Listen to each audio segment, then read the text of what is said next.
எழுதி வச்சுருக்காங்க. அதை நம்ம பகவானுடைய சன்னதியில் படிக்கும் பொழுது இந்த வருஷத்தில் வரக்கூடிய துன்பங்கள் எல்லாம் சுவாமி ரொம்ப குறைச்சி இல்லாமல் ஆக்கிடுவார். அதனால நமக்கு அதை கேட்கவே நம்முடைய சனாதனமான வழிபாட்டு முறைகளில் சுவாமியினுடைய சரணாரவிந்தத்தில் நம்ம எதெல்லாம் அர்ப்பணம் செய்கிறோமோ அதில் உள்ள தீமைகளெல்லாம் நீக்கி நமக்கு அதில் நன்மைகளை எவ்வளோ நமக்கு அதை கொடுக்க முடியுமோ அதை பகவான் பண்ணுறார்.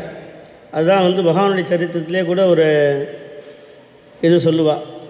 அதாவது நம்ம சுதாமா பக்கத்தில் அந்த கார்டனில் ஒரு மாம்பழம் கீழே ரொம்ப அழுகி போயிருக்கு. அப்போது பகவான் அதை எடு அப்படின்னு சொல்கிறார் அம்மாட்ட. அதுக்கு முன்னாடி ஒரு லெட்ரு வந்திருக்கு, பகவான்கிட்ட படித்து காமிக்கிற அம்மா. அதில் இந்த மாதிரி நான் ரொம்ப வாழ்க்கையில் பாவங்கள் நிறையா என்னெல்லாம் பண்ணக்கூடாது எல்லாமே பண்ணியிருக்கேன், என்னையும் கரையேறுவதற்கு வழி இருக்கா எனக்கெல்லாம் அப்படிங்கிற மாதிரி கேட்குறாவா. அப்போ அதை சிந்தனை பண்ணியிருக்கும்பொழுது அந்த மாம்பழத்தை எடுக்க சொல்கிறார். அதை பார்த்தா இது ஒரே அழுகி போய் ஒரே இதாக இருக்குது. இதை சாப்பிட சொல்ல போகிறாரு, அவர் சாப்பிட்டா நம்மளையும் சாப்பிட சொல்லுவாருன்னு அம்மா நினைக்கிறா. அப்போது அந்த மாம்பழத்தில் ஒரு இடத்த காமிச்சு இந்த இடத்துல கட் பண்ணு அப்படிங்கிறார்.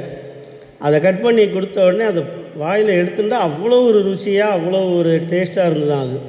அப்போ அம்மாவுக்கு தோணி தான் இதுதான் பகவான் காமிக்கிறார். அந்த லெட்டரில் ஒருத்தர் கேட்டார் இல்லையா பக்தர், நான் எவ்வளோ ஒரு மோசமான ஒரு இதில் இருக்கேன், எனக்கு கரையிற வழி இருக்கான்னு. அவர்கிட்டையும் ஏதோ ஒரு சின்ன நல்லது இருந்தால் கூட அதை எடுத்து அதுலேருந்து நம்மளை கரையேற்ற பகவான் பார்க்குறார்.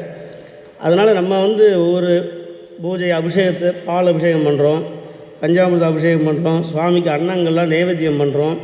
இந்த பூஜையெல்லாம் எதுக்கு அவருக்கு பண்ணுறோம் அப்படின்னா, நம்ம அவருக்கு எதை சமர்ப்பணம் பண்ணுறோமோ அது பல மடங்காக நமக்கு பெருகி வரும் அப்படிங்கிறதான் நம்மளுடைய மகரிஷிகள் சொல்லியிருக்கா.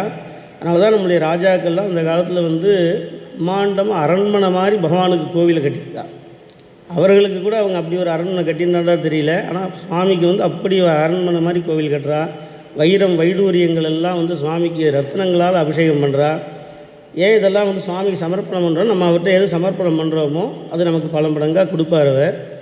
அப்படி வழிபாட்டு முறைகளில் பஞ்சாங்க படனம் அப்படிங்கிறது இன்றைக்கும் நித்தியம் கோவில்களில் உண்டு.